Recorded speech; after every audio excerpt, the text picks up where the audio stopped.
दुनिया की ऐतिहासिक कहानी ट्रेड की इतिहास से जुड़ी हुई है, विशेष रूप से उस ट्रेड से जो अपराधों के परिणाम से पाए गए सामान की ट्रेड है और जिनसे हमारा इकोनॉमी जुड़ी हुई थे।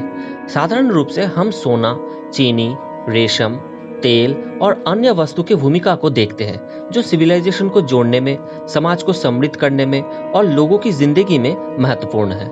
लेकिन यहाँ हम एक ऐसी चीज के बारे में बात करेंगे जो समाज को तोड़ने में और ब्रिटिश कॉलोनाइजेशन एस्टेब्लिश करने में मदद की थी, और वो है ओपियम। क्या क्या कहना कहना क्या चाह रहे हैं भाई आप?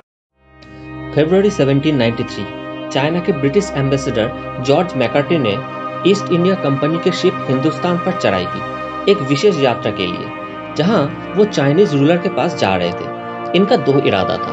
पहला, किंग जॉर्ज III के रिप्रेजेंटेशन में किंग क्विंगलॉन्ग को 83rd जन्मदिन पर उनके ब्लेसिंग देने के लिए, और दूसरा जो ज्यादा इंपॉर्टेंट था, उसे ये मनवाना था कि वो चाइना की ट्रेड ब्रिटिश के लिए खोल दे।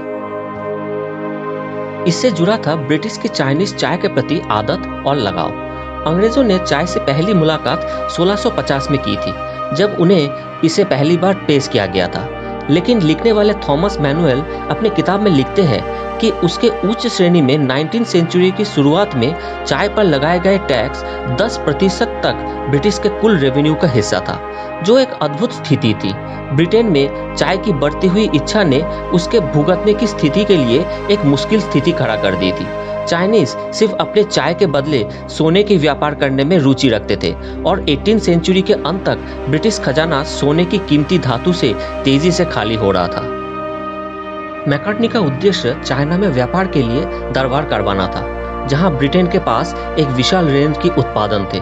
मैनुअल अपनी किताब में मैकार्टनी के प्रयास के बारे में सफलता दिलाने के लिए इस्तेमाल की गई बड़ी मात्रा में खर्च और ह्यूमन रिसोर्स को एक्सप्लेन करते हैं। 900 वागन, 40 बड़े हाथगाड़ियाँ, 200 घोड़े और 3000 कर्मचारी, इस सभी विभिन्न वस्तुओं को चाइनीज सम्राट के राजधानी में ले जाने के लिए लगाए गए थे।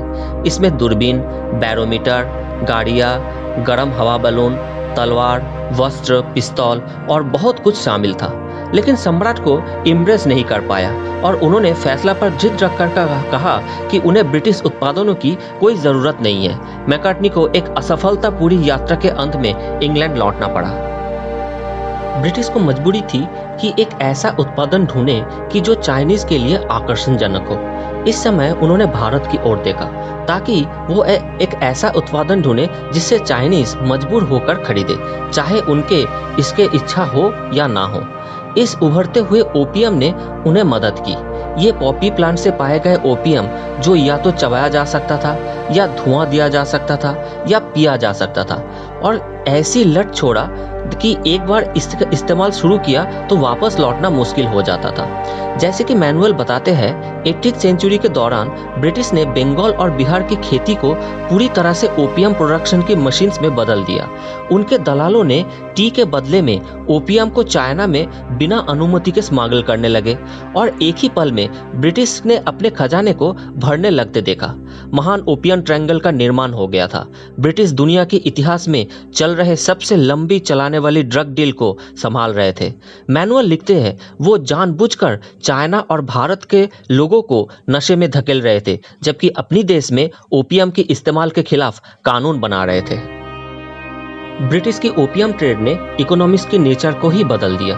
2 ओपियम युद्ध और ब्रिटिश सरकार और ट्रेडर के लिए पैदा किया गया विशाल चांदी की संपत्ति शायद लंदन की कई महान ऑर्गेनाइजेशन और महान आर्किटेक्चर का जन्म दिया। एंथ्रोपोलॉजिस्ट निकोलस सॉन्डर्स, जिन्होंने अपनी किताब the poppy a cultural history from ancient Egypt to Flanders field of Afghanistan, लिखते हैं, मैं व्यक्तिगत रूप से यह मानता हूं कि ओपियम व्यापार के बिना ब्रिटिश राज्य व्यवस्था कुछ अलग होती।